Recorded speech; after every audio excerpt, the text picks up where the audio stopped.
साधक के लिए जितना महत्व है खान पान का, उतना ही महत्व है उत्तम स्थान का।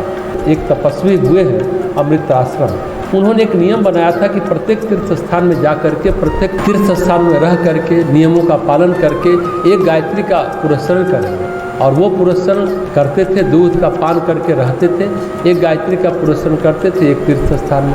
प्राचीन काल में भारत में ऋषियों ने स्थान स्थान पर रह करके तीर्थ चेतना को और सघन किया, ताकि पावनता का प्रवाह उमड़ता रहे। जैसे हम बिजली घर स्थापित करते हैं, फिर लाइन बिछाते हैं, फिर ट्रांसफार्मर लगाते हैं, फिर पावर हाउस यानी बिजली घर से जो बिजली आती है ट्रांसफार्मर के द्वारा घर घर जाती है। बस यूँ समझ लीजिए कि तीर्थ क्षेत्र भी ऐसे थे, तीर्थ क्षेत्र थे, वहाँ पर आध्यात्मिक ऊर्जा संग्रहित रहे, वहाँ लोग आए और वहाँ के साधु संत घर घर पहुँचे और वो आध्यात्मिक चेतना का प्रवाह भारत के जन जन में, भारत की भूमि में, भारत के भवनों में पहुँचता रहे। ऐसी तीर्थ प्रक्रिया थी, तीर्थ परंपरा थी। महर्षि अत्रि ने कहा भरत से, तात अनादि सिद्ध थल एहू, लोपयु काल विदित नहीं केहू। ये बहुत ही सिद्ध स्थल है भरत, इस सिद्ध स्थल को तुम और सिद्धि दो और इस स्थल की पावनता को और सघन करो। यहाँ पर अपनी सब पवित्रता को, सभी भूमि तत्वों का, सभी शुभ तत्वों का यहाँ पर संग्रह कर दो, यहाँ पर स्थापित कर दो। इस स्थान को लोग अब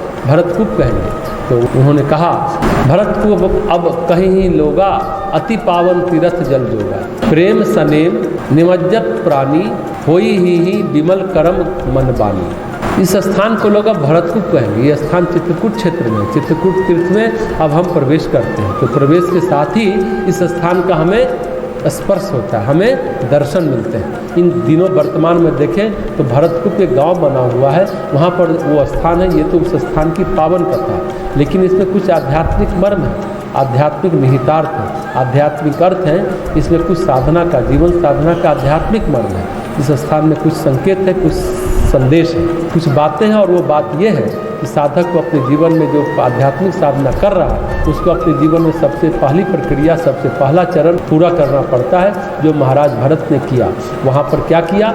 शुभ कर्मों का संग्रह और संचय, और फिर उनका समर्पण, विसर्जन, विलय ईश्वर में, भगवान के चरणों में। चित्त के बारे में हमने कहा कि चित्रकूट चित्त चारू, तुलसीदास जी कहते हैं ना, राम कथा मंदाकिनी चित्रकूट चित्त चारू। चित्रकूट जो है चित्त है।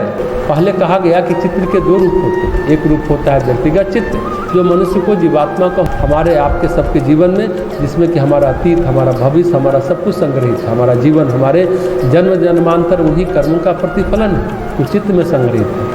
एक सामूहिक चित्त होता है। सामूहिक चित्त के एक मनोवैज्ञानिक हुए Karl Gustav Jung, C.G. Jung, बड़े प्रख्यात मनोवैज्ञानिक हुए हैं। तो भारतीय चिंतन और भारतीय दर्शन से बड़े प्रभावित थे।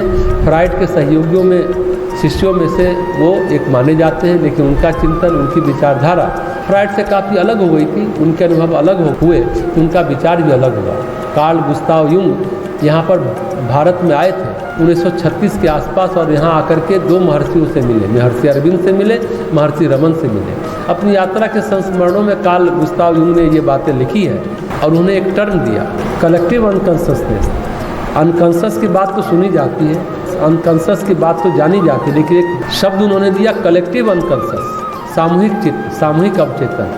तो व्यक्ति की तरह सामूहिक चित्त भी होता है, व्यक्तिगत कर्मों की तरह सामूहिक कर्म भी होते हैं। भारत राष्ट्र का भी एक चित्त है, और उसके भी चेतना के केंद्र हैं। वह केंद्र समुद्र तट पर, मद्राचल एक महत्वपूर्ण केंद्र, विंध्याचल एक महत्वपूर्ण केंद्र, और हिमाचल एक महत्वपूर्ण केंद्र है।